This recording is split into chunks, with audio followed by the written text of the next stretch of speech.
An all-star most improved player, Jimmy Butler, is in the house from the Bulls. Thanks so much for being with us. Thank y'all for having me. Hold on.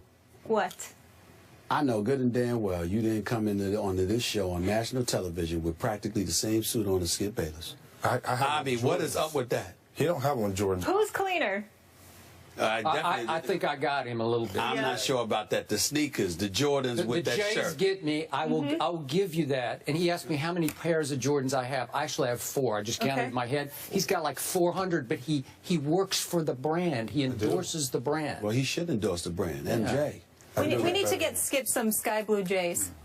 I've got sky blue. I've got that exact pair. These. I do not, maybe not your pair, but you know. Photo op. Let's put it on Instagram. Jimmy Butler and Skip Bayless with the same wardrobe. Y'all need to change this subject. Wow. Need to change this subject. Great minds think alike. All right, we have to put you on the hook here. Let's get right into it. What led to you re-signing with the Bulls? I started in Chicago. I think the fans have embraced the way that I play. They've loved me whenever I wasn't too good of a player. And now I guess I'm okay. I'm pretty decent. So I think it was a place for me. Incredible. Well, you're better than decent. I'm proud of you, bro. Because first of all, let's make sure we understand this. The 20-point average, you know, the 35% shooting from three-point range, the 46% shooting from the field, being an all-star, the most improved player, defending better than most in this league. But more importantly than that, you're somebody who bet on yourself. You and I were together like the first game of the season in Chicago, and this guy couldn't reach an agreement with the Chicago Bulls, so he bet on himself, and this is what happened for you. I want to know how tough this season was for you. Were you worried at all, knowing that a contract year was coming, you bet on yourself, and obviously any kind of injury or anything like that could have cost you millions of dollars? It crossed my mind, but I was so confident in the work that I put in last summer that I knew what I was capable of. I knew what I was going to do this year. My trainer, Chris Johnson, who I call Dodo because he's not the smartest individual. Wait, he's sitting across the floor, right? He's definitely over there. Way to go, Dodo. Dodo. He prepared me extremely well, and he's doing the same thing this summer, and I'm still working to get better. Go ahead, Skip. Do you want to ask about Derrick Rose? Well, it's definitely coming. Okay, we got to do it. Go ahead. Go ahead. I'm going to tell you what I hear from a lot of people I know in Chicago, where I once worked. That Derrick Rose is a little threatened by you because you have emerged as, at this point in your career, maybe a little better all-around player than he is, given his knee issues, which are ongoing. And that he's just a little threatened. You've been quoted as saying you have absolutely no problem with Derrick, and I believe that 100%. But have you felt, or how much have you felt, a little friction on his part back to you? I don't think it matters. If we win, this isn't an issue. But since we lost, it's an issue. I think it gives y'all something to talk about, to tell you the truth. Okay. But if we win the championship, nobody's worried about any of that. The only reason that it came up is because we lost. I don't think we have any beef or whatever you want to call it. I think we just want to win. We didn't win, so now we're beefing. Now we have problems with each other, and I don't think that's the case. Have there been any minor incidents on his part back to you? Little things that he would say? No, I think he's always been supportive of me being aggressive, especially on offense. We all know that I'll be the aggressor on defense. So, I mean, from what I can tell, the guy's always been in my corner. For the record, I've never believed that for 1 second for 2 reasons. Number one, Derrick Rose's personality, that's not him. Yeah. Number two, and more importantly, the greater Jimmy Butler is, the better it is for D. Rose because it takes more pressure off of D. Rose. And we've always said for years that D. Rose needed some help at the guard spot so he could get somebody that could feed off of him and he could feed off of them and they can go from there. Based on what you saw this year, however, with Derrick Rose, how confident are you in him moving forward from a health standpoint? Because even though he had some great moments, here's my issue with Derrick Rose, the consistency. Because that last game, that when y'all didn't show up, he got outplayed by Matthew Dellavedova. That was a problem for me. And ain't no way. Matthew Dellavedova, no disrespect, I like him. He shouldn't even be mentioned in the same breath as Derrick Rose. Agreed. I don't know. I think we came out flat, and then at a certain point in time, that was the game. I don't think that's the way it's supposed to be, but I think that's what happened. I don't think there's a problem with that. I'm confident in the group of guys that we have. You know, we basically got the same team back with the addition of Bobby Portis, our new rookie.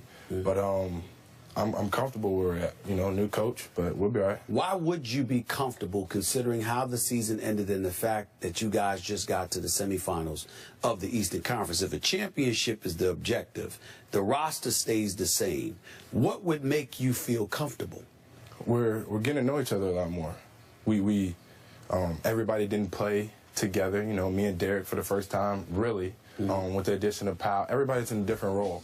Now I think everybody understands their role. So moving forward, I think everybody's okay. Everybody's okay with me being much more aggressive on offense like I was in the past few seasons. So it's all a building process. It's all a learning curve. So I think we're ready. You made your name in this league on the other end of the floor, the defensive end. How hard is LeBron James to guard?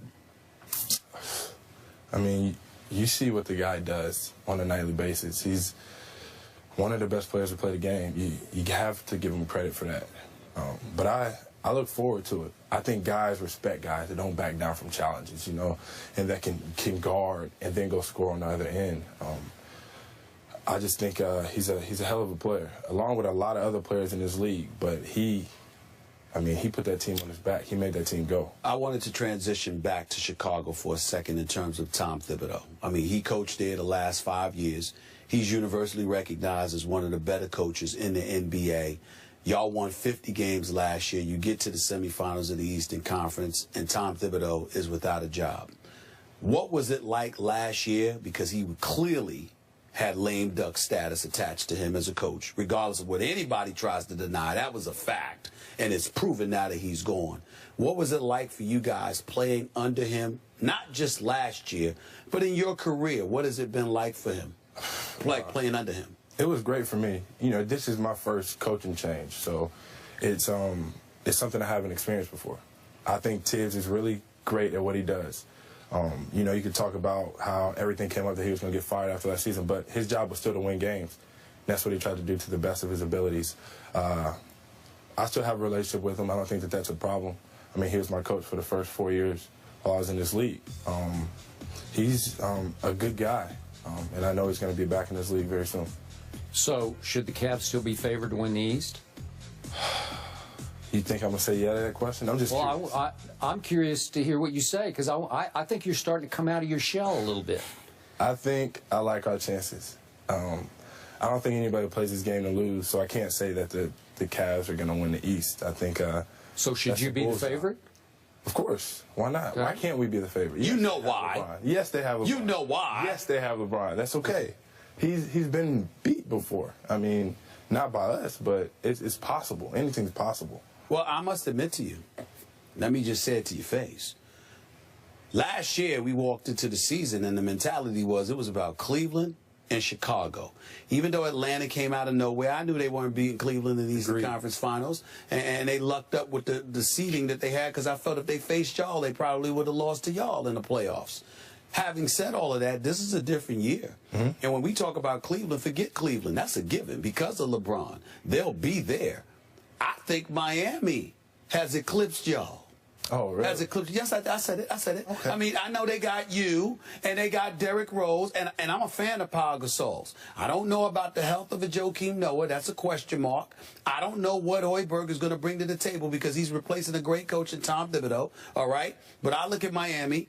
Dragic's a good pickup. D-Wade is coming back. Bosh will be healthy. Whiteside is no joke. Deng is no scrub. And I like the additions they added with rookie Justice Winslow, Gerald Green, Amari Stoudemire. I look at the Chicago Bulls, and I'm not going to lie to you. I see the same old Bulls. Y'all are tough. Y'all ain't going to back down anybody. You got a lot of heart. You ain't scared of anybody. You're going to make the playoffs. But I think Cleveland and Miami are better right now. Okay. I can't change your mind. You are who you are. I will say that. But I'm sticking with us. They got two Houston guys in Winslow and Gerald Green, too. So that's right. Us Houston guys. That's right. Got some stuff too. Which means that's even more reason for you to be confident in them, because you believe in yourself and your homeboys. Yeah. So you got two homeboys that's on another team. You making my point. I like my city, but Chicago's my city now. Like, I've embraced it. They've embraced me. We got to take it. We have to. Listen, if you don't believe in yourself, nobody else will. Right, Clearly, he we're doesn't. not done. Will you stick around? I'll be here. All right, more Jimmy Butler after the break. This is Mellow First Jimmy Take Butler. from L.A. He's Cali cool right now. That's Kind the, of sound like that's he the got city a we're Barry in. White voice. Ball with Jimmy Butler. And Skip, we'll let you take I over. want to know a little bit more about Jimmy Butler, the emerging star. I read the other day that you had the guts to admit publicly that you actually like Taylor Swift's music. Could you please explain yourself? Well, we won't talk basketball. We'll talk a little Taylor Swift. Yeah. Her music's very catchy. Don't judge me. I think that it's something that I can listen to before a game because it's up to beat. It used to be country. I'm a big country fan. He's big, but he's Houston, Texas. I am. Okay. She's Tomball, Texas, by the way. And she switched over to like more pop. And so, you know, I dance and I sing to it, and I end up on the internet because of Nas and some of my other teammates. And, you know, I get hounded for it, but I am who I am. It's her or the music? The music. It's the music. It's the music. But I will tell you this. Look, man, I'm a Katy Perry fan. You see? So, I mean, What's your jam? That's a teenage. I mean, the California Fireworks? girls with her and Snoop Dogg. I mean, the whole bit. I love Katy Perry. Love Katy Perry. And then, you know, some people say Taylor Swift, but I say Katy Perry, and I'm from Hollis, Queens, so it's all right. It's all right. Skip, you have anyone you want to share? Why I don't everyone's know. It's sharing? not about me. It's about Jimmy. That's right. It's about. Yeah. It's about. But let me say this: as you look at so many players in the NBA, to piggyback off of what Skip was asking you, what do you think makes you different than what exists in the NBA today from other players? I think I am who I am. On the floor, off the floor. I'm not going to change. You know, I'm from a small town, not supposed to be here talking to y'all right now. Not supposed to be in the NBA, but I'm here. That doesn't change who I am as a person. I still love, you know, all of my fans, all the people that helped me to get here. And I'm going to continue to be that. After my career, while I'm playing, I will be who I am. Let's go back to your basketball team.